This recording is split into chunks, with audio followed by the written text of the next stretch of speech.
Sisters Leah and Margaret Fox publicly declared that they had contacted spirits from beyond the grave.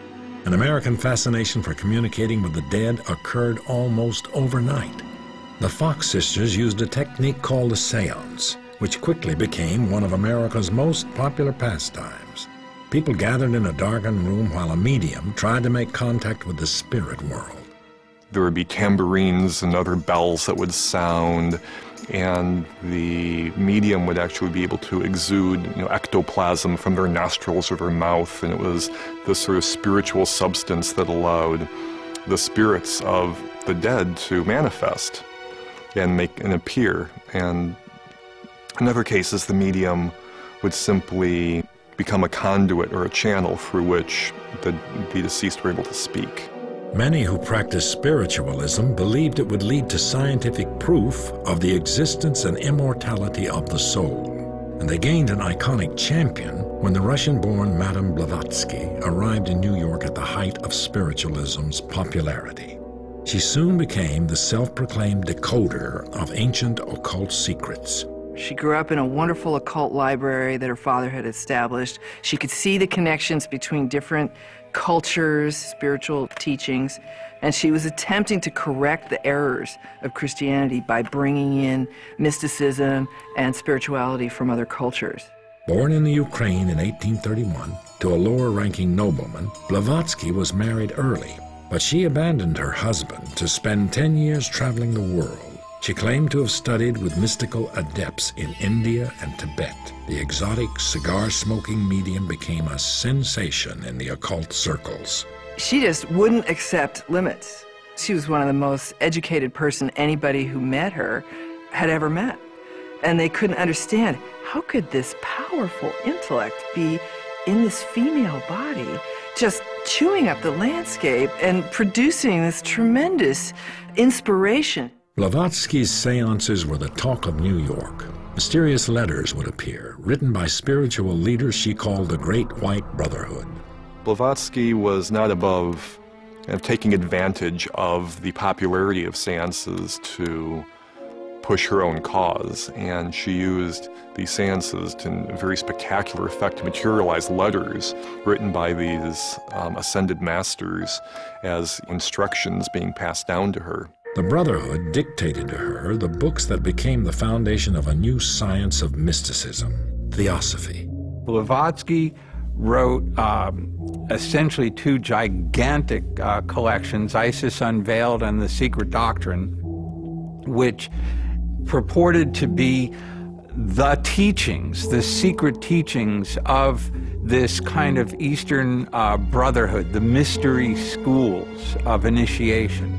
And she totally altered the spiritual landscape of Western civilization by introducing those concepts. She was very much a pioneer in bringing ideas of Eastern esotericism into the West. She focused on the similarities between Christianity and Hinduism and Buddhism and other spiritual traditions, arguing that there is in fact a tradition that underlies all spiritual faiths in the world.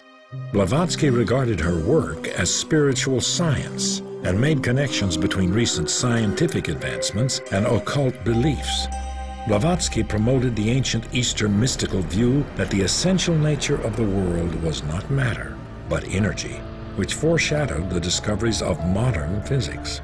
Blavatsky also revived the Eastern beliefs in reincarnation and karma. Quickly acquiring a cult following, she launched the Theosophy Society. The term Theosophy, which Blavatsky coined, really comes from two words. They're of Greek origin. One is theos, which means God, and Sophia, which means wisdom. So the Theosophical Society was teaching divine or sacred wisdom. The Theosophical Society spread internationally and still exists in many countries. Blavatsky was hailed by her followers as the mother of the New Age. But for all of Blavatsky's charisma, she soon fell victim to her own success. And at the time that she was becoming famous, this business of spiritualism and channeling, and especially seances where you'd call up your dead ancestors, that was going all over the Western world, and she felt like that was charlatanism. So she wanted to represent a model that stepped outside of that and spoke to the verities, the truths, the larger things. But unfortunately, in the end, she got reduced down to the very thing she was trying to fight. In 1885, Blavatsky was investigated by London's Society for Psychical Research. It concluded that her seances were rigged. Writings didn't magically come from beyond the grave. There was a spring-loaded device in the bedroom above her chamber that allowed someone to put a letter into this device and have it drop down between the floorboards and materialize in their hands. Though many devoted followers refused to abandon Theosophy, Blavatsky was now tainted with fraud. She died soon afterwards. Her followers established a new headquarters in India where Theosophy thrived. A young protege, Krishnamurti, was identified as a reincarnated master and groomed to lead the Theosophy Society into the 20th century. Blavatsky's synthesis of Eastern and Western spirituality broke new ground in occultism. A man described by newspapers as the most wickedest man alive claimed he had penetrated even deeper into mysteries. Born in 1875, Aleister Crowley was raised in a strict religious household. His mother nicknamed him the Beast from the Book of Revelation. It was a title he embraced his entire life. He identified himself as the Antichrist, as the force that would take away this terrible Christian program which had so warped his childhood. Crowley began studying the occult as a member of the Golden Dawn. The Hermetic Order of the Golden Dawn was the secret society par excellence of the Victorian age in England. It brought together, again, the knowledge that was available at that point in time. So you had tarot, and you had Kabbalah, and you had John Dee's angelic magic and Rosicrucian traditions, all being melded together under a single system. The Golden Dawn attracted many of the London intelligentsia. Crowley, though, ultimately broke away from the group. He would find his own system of belief after a trip to Egypt, where his wife received a mystical signal that told him to prepare himself for a message from the gods. Heeding the call, he began spontaneously writing a book he called the Book of the Law. This book announces a new law for mankind. And in fact, it tells us that we are very emboldened and brightened spiritual entity, that in fact, we are as the gods. The Book of the Law was another synthesis of Eastern and Western spirituality. Crowley called his new system the Lemon. It incorporated principles of magic that he said he had learned from ancient Egyptian and other occult sources. He became a self-proclaimed master of action at a distance, focusing the power of his intention or will to create desired effects. Aleister Crowley defined magic as the art and science of causing change to occur in conformity with the will. And his whole approach is basically to empower the practitioner to make their intentions happen, to materialize what they want to have happen in the world. Thalima's fundamental law was, "Do what thou wilt shall be the whole of the law. Love is the law. Love under will."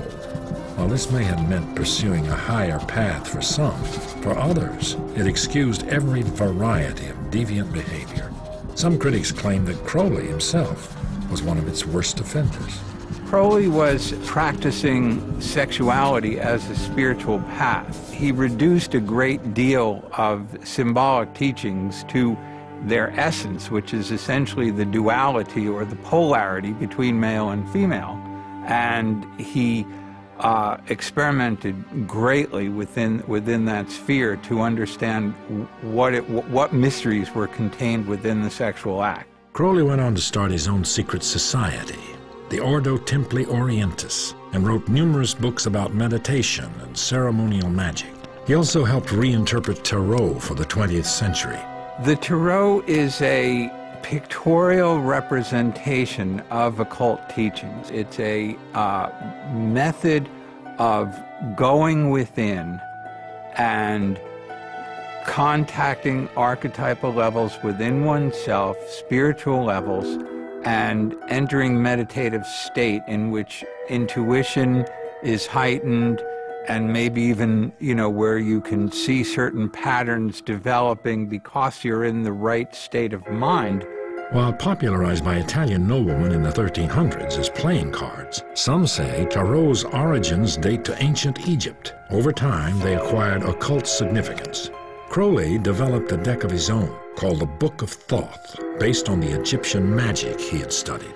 A popular divination tool today, tarot is said to reveal information about the seeker and the questions about his future.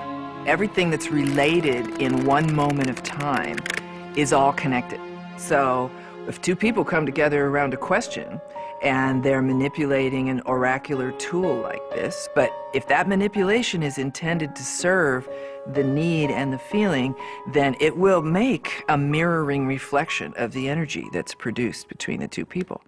Crowley's writings, like Madame Blavatsky's, were heralded as forerunners of many New Age ideas. But despite his serious work in occultism, ultimately he became infamous for his use of drugs and decadent sexual behavior. As Hitler rose to power in the 1930s, Crowley's reputation was fatally damaged. He wrote pro-Nazi propaganda and was soon an outcast. After World War II, it was rumored that Hitler had used Crowley's and Madame Blavatsky's writings to help him create his theory of a master race. I don't think there's any evidence that Hitler read the works of Aleister Crowley per se. It's definitely known that Hitler and members of his regime had a very keen interest in the occult, and they adopted the trappings of occult symbolism. Ill and addicted to opium, Crowley spent his final days in a boarding house and died in 1947. Like other occultists before him, Crowley attempted to learn the secrets of the gods, only to be discredited and condemned by society. Occult practices languished on the fringes of society for most of the 20th century, but they resurfaced during the hippie movement of the 60s. Popular gurus like the Maharishi and Timothy Leary promoted altered states of consciousness that could lead to higher levels of self-awareness. Individualism became the goal of millions of young people who rejected traditional religion to find their own direct route to God. By the 1980s, New Age ideas had become mainstream. Madame Blavatsky's writings became pivotal in reinterpreting occultism for modern audiences, and even Aleister Crowley's reputation was somewhat restored. There was this boom in occult interest that resulted in Crowley being almost a pop culture icon. The Beatles put Aleister Crowley on the cover of Sgt. Pepper. You have musicians like David Bowie and Jimmy Page becoming very interested in Crowley. He experienced a renaissance, as it were, in the 60s and 70s and has been a very popular figure ever since.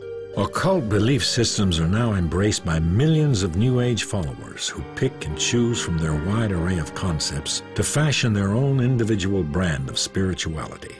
Yet the occult is still often regarded with suspicion. Many of those who practice occultism describe it as a modern mystical quest. The mystical quest is the process by which a limited, time-space-bound human being can transcend their background and history and come into this divinized or macrocosmic consciousness. And that is the process of becoming immortal.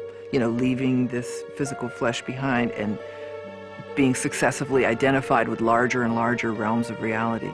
The holistic philosophy of New Age beliefs continues to grow in popularity. We're surrounded by material wealth and technology, and we feel like we've lost something.